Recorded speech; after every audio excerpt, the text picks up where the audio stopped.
नमस्ते, प्रणाम, सत श्री अकाल, आदाब। मैं आप सभी का दोस्त सम्राट राज कश्यप जनता की आवाज में फिर से आपके समक्ष उपस्थित हूं। यारो सोचा नहीं था कि यूपी के इतने बड़े सूबे में इतना बड़ा कर्मकांड होगा। यारो सोचा नहीं था कि यूपी के इतने बड़े सूबे में इतना बड़ा कर्मकांड होगा। और मां बहन बेटियों की मौत पर भी, यारो मां बहन और बेटियों की मौत पर भी सियासी संग्राम होगा। यारो जिधर देखो उधर हवस के जल्लाद बैठे हैं।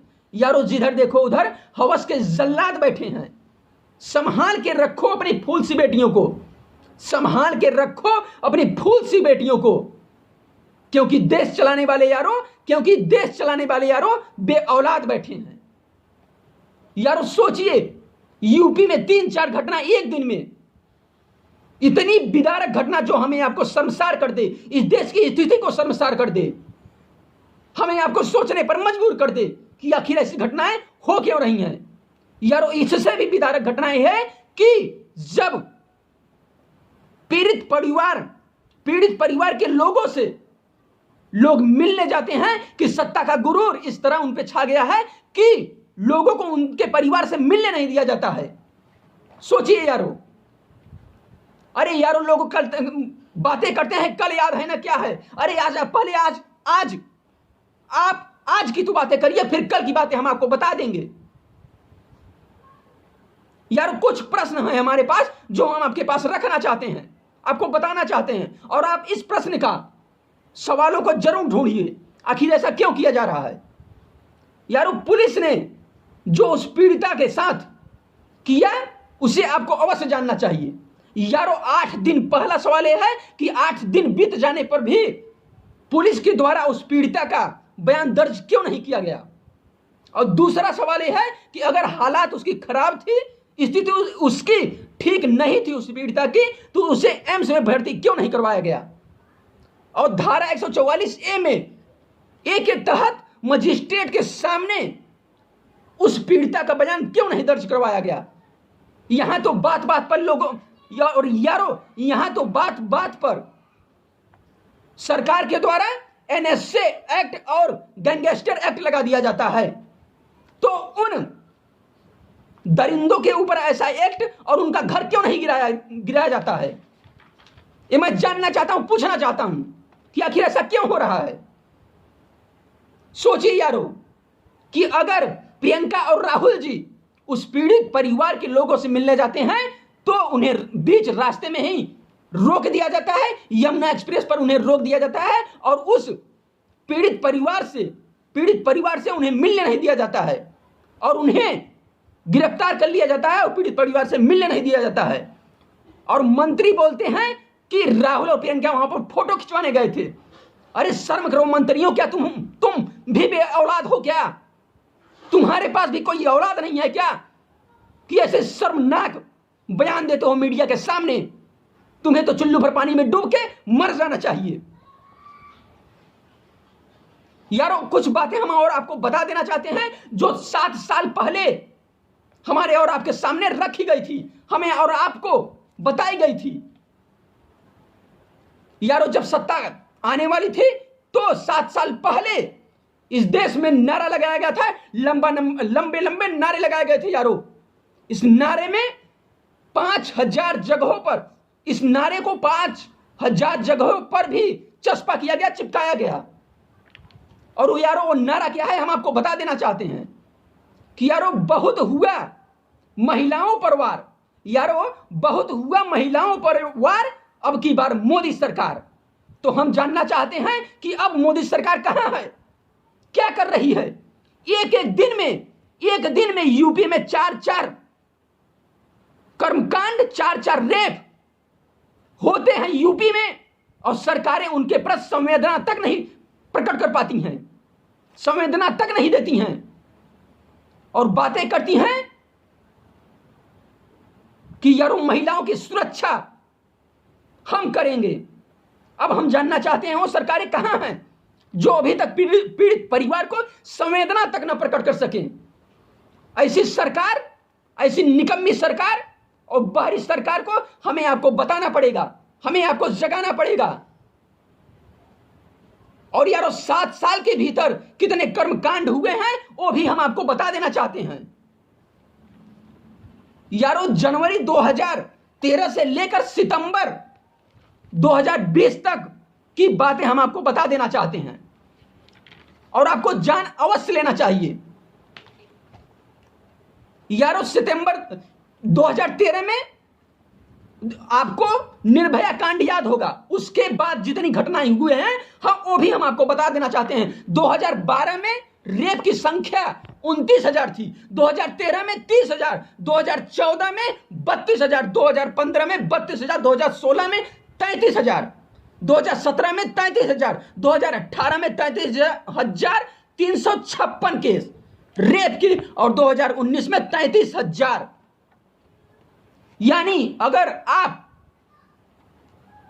ओवरऑल देखना चाहते हैं तो इस रेप की घटना, अगर आप ओवरऑल सर्वे करना चाहते हैं, जानना चाहते हैं, तो एक दिन में जो रेप की संख्या है वह 88 रेप एक दिन में हो रहे हैं।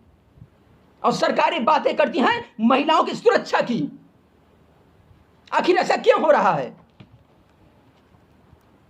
यार? जो अभी तक जनवरी 2013 से लेकर सितंबर 2020 तक यानी 7 साल 9 महीने में 9 महीने के भीतर जो रेप की संख्या है वह 2,48,600 हो चुके हैं। सोचिए, यानी अगर आप एवरेज बातें करते हैं 87-88 केस, 87-88 रेप एक दिन में होते हैं। और कुछ बातें हम आपको बता देना चाहते हैं। इस 2,48,600 केस में जो कोर्ट तक मामले पहुंचे हैं वह सिर्फ और सिर्फ 61,436 केस हैं जो अभी तक कोर्ट में पहुंच पाए हैं। सोचिए, 2,48,600 केस में सिर्फ और सिर्फ 61,436 केस ही कोर्ट में पहुंच पाते हैं। और इसमें जो कंप्लीट किए गए हैं मामले सिर्फ और सिर्फ 31,484 हैं। जो कंप्लीट केस किए गए हैं वह 31,484 हैं। और जिसको सजा हुई है उनकी संख्या सिर्फ और सिर्फ 7,955 है। सोचिए यारो, केस कितने हैं और समस्याओं का समाधान कितना होगा, इसको आपको अवश्य सोचना चाहिए। और जो छूट गए उनकी संख्या 21,000 है और जो डिस्चार्ज किए जा चुके हैं उनकी संख्या 2,994 है।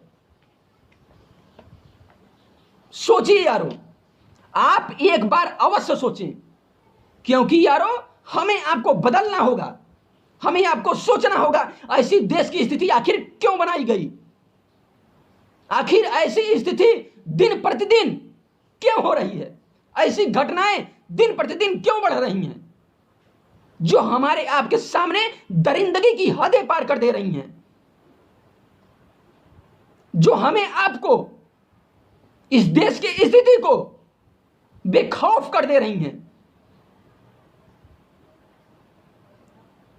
लोगों के पास इसका कोई जवाब नहीं है, सरकार के पास इसका कोई समाधान नहीं है कि आखिर इस समस्या का समाधान किस तरह से किया जाए। इस सरकार से मैं जानना चाहता हूं कि ऐसी स्थिति आखिर क्यों हुई। ये हिंदुस्तान की जनता आपसे जानना चाहती है। ये 125 करोड़ देशवासियों की आवाज है, ये हिंदुस्तान की आवाम की आवाज है। आपको बताना होगा यारो, अब हमें आपको देखना होगा। और जो कुछ बातें और बताएं, जो कोर्ट तक पहुंचे, जिस पर कन्विक्शन हुए हैं, कोर्ट के द्वारा जो कोर्ट में पहुंचे हैं और कोर्ट के द्वारा जिस पर कन्विक्शन हुआ है उसकी परसेंटेज सिर्फ और सिर्फ 27% है। सोचिए यारो, अगर आप ओवरऑल सर्वे करते हैं, अगर आप ओवरऑल देखते हैं तो सिर्फ और सिर्फ जो कन्विक्शन की संख्या है वह सिर्फ और सिर्फ 3% है। सोचिए यार, 100 में 3% सिर्फ समस्या का समाधान हो पाता है। इतने फास्ट कोर्ट बनाने के बाद भी इस समस्याओं का समाधान क्यों नहीं हो पा रहा है?